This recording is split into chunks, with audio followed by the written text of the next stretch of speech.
Hey, what's up, guys, and welcome back to my reading show. We got a long story in progress, so today is the third part. So let's begin. Naturally, the man goes back to Chicago and makes it as hot for Alfred E. Riggs as the morning after a prediction of snow by the Weather Bureau. Bureau. Riggs, Riggs defied the allegation, but he couldn't deny the alligators. One morning the papers came out with a column about it, and Riggs came out by the fire escape. It seems that alleged authorities had beat him to the safe deposit box, where he kept his winnings, and Riggs has to westward Ho, with only feet wear and dozen 15 and 1 2 English pokes in his shopping bag. He he happened to have some mileage left in his book, and that looked him and that took him as far as the town in the wilderness where he was spilled out on me and Bill Bassett as Elijah III, with not a raven in sight for any of us. Then this Alfred E. Riggs lets out a squeak that he's hungry too, and denies the hypothesis that he's good for the value, let alone the price of a meal. And so there was the three of us representing, if we had a mind to draw syllogisms and parables, labor and trade and capital. Now, when trade was no capital, there isn't a dicker to be made. And when capital has no money, there is a stagnation in steak and onions. Stagnation in steak and onions.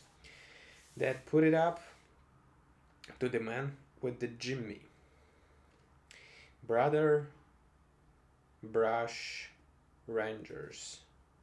Brother Brush Rangers, says Bill Bassett. Never yet in trouble did a desert appall. Hard by in your wood I seem to see unfurnished lodgings. Let us go there and wait till dark. There was an old deserted cabin in the grove, and we there took possession of it.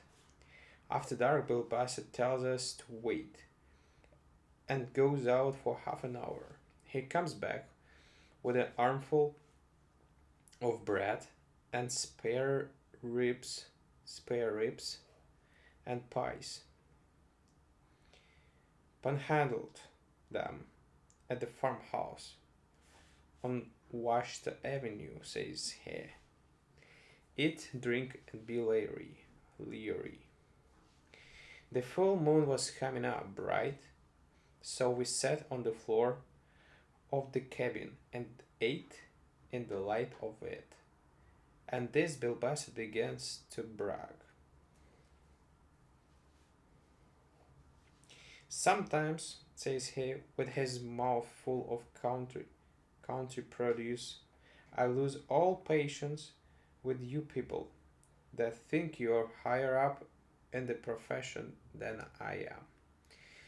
Now, what could either of you have done in the present emergency to set us on our fill again? Could you do it? Could you do it, Rixie? I must confess, Mr. Bassett, says Riggs, speaking nearly inaudible, inaudible out of a slice of pie, that at this immediate juncture,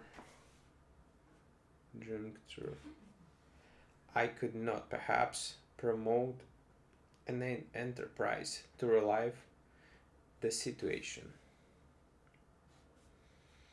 Large operations such as I direct naturally require careful preparation in advance. I know, Rixie, breaks in Bill Bassett. You needn't finish. You need 500 to make the first payment on the Blondie typewriter, and 4 rooms full of quartered oak furniture.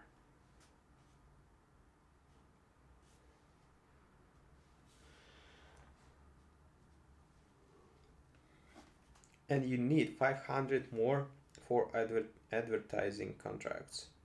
And you need 2 weeks' time for the fish to begin to bite. Your line of relief would be about as useful as is useful in an emergency as advocating municipal ownership to cure a man suffocated by 80-cent gas. And you graft and your graft ain't much swifter, brother Peters. He winds up. Oh, says I haven't seen you turn anything into gold with your wand yet, Mr. Good Fairy.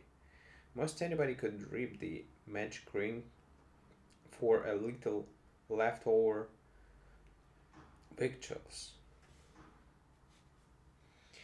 That was that was only getting in the pumpkin ready, says Bassett, braggy and cheerful. The coach and six will drive up to the door before you know it. Miss Cinderella, maybe you get some scheme under your sleeve holders that will give us a start. Son, says I. I'm 15 years older than you are, and you own enough yet to take out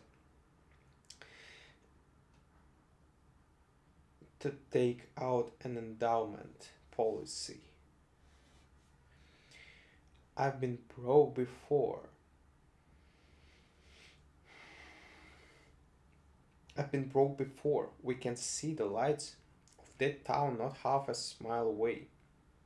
I learned under Monte Montague Silver, the greatest street man that ever spoke from a wagon. There are hundreds of men walking those streets this moment with grease spots on their clothes. Give me a gasoline lamp, a dry goods box, and $2 bar of white Castile soap. Cut it a little. Where's your $2? Snickered Bill Bassett into my discourse. There was no use arguing with, with that burglar. No, he goes on. You're both babies in the wood. Finance has closed the mahogany desk and trade his put the shutters up.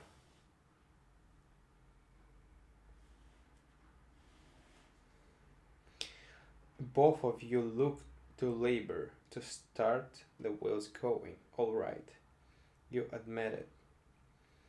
Tonight I'll show you what Bill Bassett can do. Bassett tells me and Riggs not to leave the cabin till he comes back, even if it's daylight, and then he starts off towards town, whistling gay.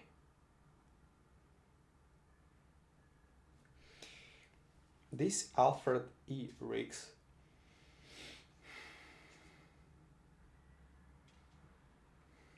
pulls off his shoes and his coat, lays a silk handkerchief over his head, and lays down on the floor. I think I will endeavor to secure a little slumber. Slumber. He squeaks. The day has been fatig- fatiguing. Good night, my dear Mr. Peters. My reads to Morpheus, says I think I will sit up a while. About 2 o'clock, as near as I could guess by my watch in Peavine, in Peavine. How comes our laboring man and kicks up Riggs and calls us to the streak of bright moonlight shining in the cabin door. Then he spreads out 5 packages of $1,000 each on the floor and begins to cackle over the nest egg like a hen. I'll tell you a few things about that town, says he. It's named Rocky Springs, and they are building a Masonic temple, and it looks like the Democratic candidate for mayor is going to get soaked by a pope, and Judge Tucker's wife, who has been down with the players, pluralism, is some better. I had a talk on this Lilliputian thesis before. I could get a siphon in the fountain of knowledge that I was after. And there is a bank there called the Liberman's Fidelity and Plowman's Savings Institution. It closed for business yesterday with 23,000 cash on hand. It will open this morning with 18,000, all silver. That's the reason I didn't bring more. There you are, trade and capital. Now, will you be bad? My young friend, says Alfred E. Riggs, holding up his hands. Have you robbed this bank? Dear me. I couldn't call it that, says Bassett. Robbing sounds harsh.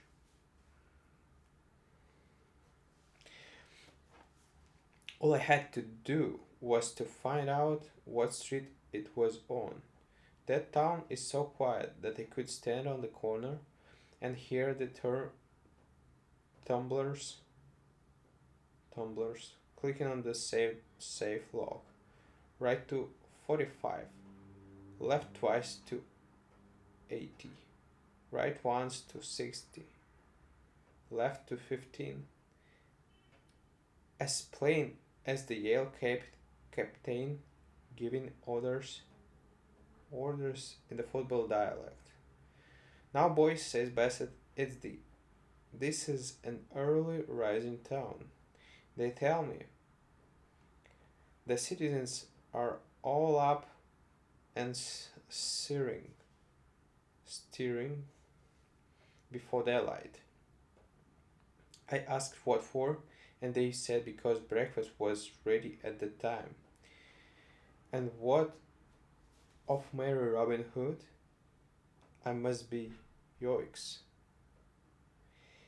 And away with the tinker's chorus. I'll stake you. How much do you want? Speak up, Capital. My dear young friend, says the ground squirrel of Riggs, standing on his hind legs and Judge nuts in his paws. I have friends in Denver who would assist me. If I had $100, I Bassett unpins a package of the currency and throws five twenties to Riggs. Try how much? He says to me. Put your money up, labor, says I. I never yet drew upon honest toil, for its hard-earned pittance. The dollars I get are surplus ones that they bring in the pockets of diamonds and greenhorns. When I stand on the street corner and sell a solid gold diamond ring to Yap for three bucks, I make just 2.6.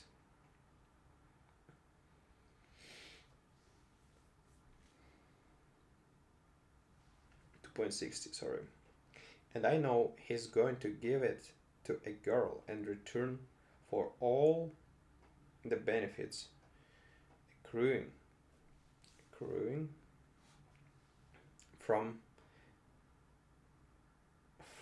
a 125 ring.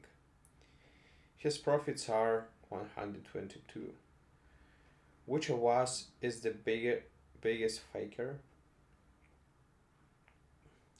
And when you sell a poor woman a pinch of sand for 50 cents to keep her lamp from exploding, says Bassett, what do you figure her gross earnings to be? With sand at 40 cents a ton. Listen, says I. I instruct her to keep her lamp clean and well filled. If she does that, it can be burst. And with the sand in it, she knows it can't, and she's don't worry. It's a kind of industrial Christian Science. She pays 50 cents and gets both Rockefeller and Mrs. Eddy on the job. It ain't everybody that can let the Goldust twins do their work. Okay, guys, thank you for listening to me today. See you tomorrow. Bye.